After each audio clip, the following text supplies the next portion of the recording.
ભરૂચના નેત્રંગમાં આદિવાસી સંમેલન યોજાયું। ડેપ્યુટી સીએમ હર્ષભાઈ સંઘવીની ઉપસ્થિતિમાં આ સંમેલન યોજાયું। ભગવાન બિરસા મુંડાની પ્રતિમાને ફૂલહાર અર્પણ કરવામાં આવ્યા। 200થી વધુ આમ આદમી પાર્ટી અને કોંગ્રેસના કાર્યકરોએ કેસરીઓ ધારણ કર્યો। નેત્રંગમાં ચારેય દિશામાં મોદી મોદી જ છે તેવું નિવેદન હર્ષભાઈ સંઘવીએ આપ્યું। તેમણે કહ્યું કે ભાજપે આદિવાસી સમાજને હંમેશા પ્રાથમિકતા આપી છે।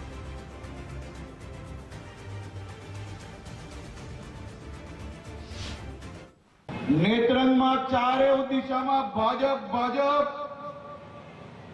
મોદી મોદી બરાબર ચાલ્યું કે નહીં? અને આ જ રીતે આપણે સૌ લોકો સાથે મળીને જે કામગીરી આગળ વધારવાની છે અને આગળ વધારીને આજ ભારતીય જનતા પાર્ટીને આદિવાસી સમાજ સાથે મળીને અંબાજી થી લઈને ઉમરગાંવ સુધી આદિવાસી ગામે ગામમાં જે કામગીરી ચાલી રહી છે તેને વધુ ઝડપથી આગળ વધારવા માટેનો સંકલ્પ લેવાનો કાર્યક્રમ એટલે કે આદિવાસી ગૌરવ સંમેલન નેત્રંગ એને આજીવન યાદ રાખવામાં આવશે।